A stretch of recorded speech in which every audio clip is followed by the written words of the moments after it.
Hey, thank you so much for leading a discussion regarding about week 4 of the best gift ever, where we're talking about giving these words, "How can I help you?" to someone. And this is an amazing gift. And I want to read to you a couple of passages just to start off to show you how Jesus, the King of Kings and Lord of Lords, is completely different than any other ruler we have ever had on this planet. So when I look at this really famous Christmas passage in Luke 2, listen to what it says in starting in verse 1. And it came to pass in those days that there went out a decree from Caesar Augustus that all the world should be taxed. And this taxing was first made when Cyrenius was governor of Syria. And all went to be taxed, every one into his own city. And Joseph also went up from Galilee out of the city of Nazareth into Judaea unto the city of David, which is called Bethlehem, because he was of the house and lineage of David, to be taxed with Mary, his espoused wife, being great with child.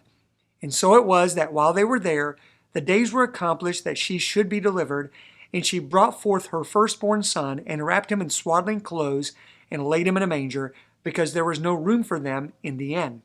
So here we have Caesar Augustus, who is taxing the entire world and making everyone leave wherever they lived and go to their original hometown and register and pay their taxes. So that's why David and Mary and ultimately the newborn baby Jesus ended up in Bethlehem. They made this journey from Nazareth to Bethlehem in order to pay taxes to this guy who, by the way, thought he was God and he was ruler of the world. Hey, I need you to serve me. I need you to pay me. I need you to give me something. Okay, now let's fast forward 30 years later, at least 30 years later, and two of the disciples of Jesus, James and John, approached Jesus and said, "We want to sit on your right and on your left when you begin your kingdom here.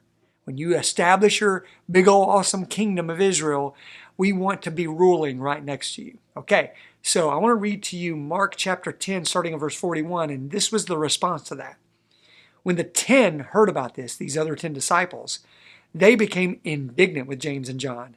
Jesus called them together and said, "You know that those who are regarded as rulers of the Gentiles lord it over them, and their high officials exercise authority over them. Not so with you.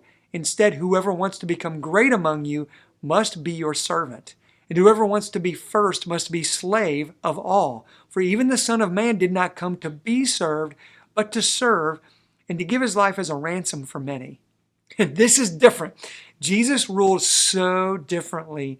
He came not to be served, but to serve, and ultimately give his life as a ransom for many, which is why we have said over and over again in this series, Jesus is the best gift ever.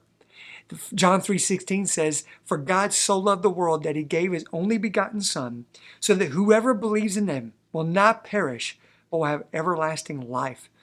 This is the best gift ever, that Jesus laid down his life for you and me.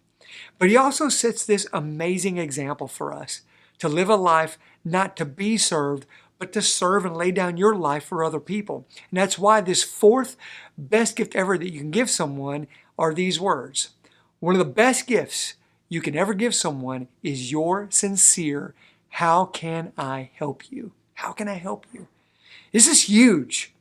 I tell the kids, man, if you go to your parents and you do this, be ready to dial 911 right now, because, man, they're going to faint. Like if you walk up to your parents and say, "Mom, how can I help you today? Is there anything I can do for you?" I mean, it's going to floor them when they do that. But this is also true, I think, of our culture. Our culture right now can seem so self-focused that we're out to help ourselves, we're out to serve ourselves, we want to get what's coming to us, we want to do what's best for us. But boy, what if we were to take on a different mindset? What if we were to say these words frequently to those around us, those that God has placed in our lives, offering a "How can I help you?"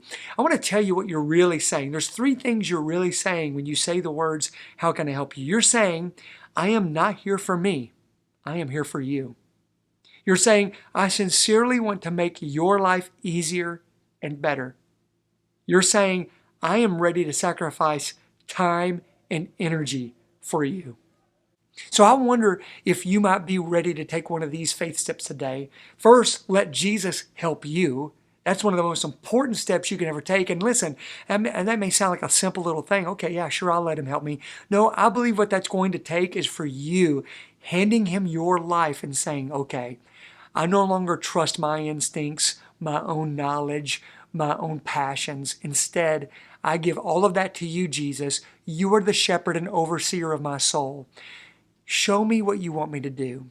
Show me what you want me to say. Show me where you want me to go. I will take every ounce of advice you give me. Please lead me. Help me, Jesus. Help me to live the abundant life, the life of love that you want me to live. And I'm telling you, if you totally surrender that life to him, he will guide you every step of the way into the abundant life that he died for you to have. But then secondly, here's a great next step I want you to consider taking. Start offering help frequently to those God has put in your life. What if you did this to your boss? How can I help you?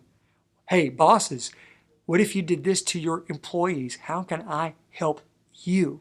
Rather than you being there to be served by them, what if you showed them you're there to serve them as well?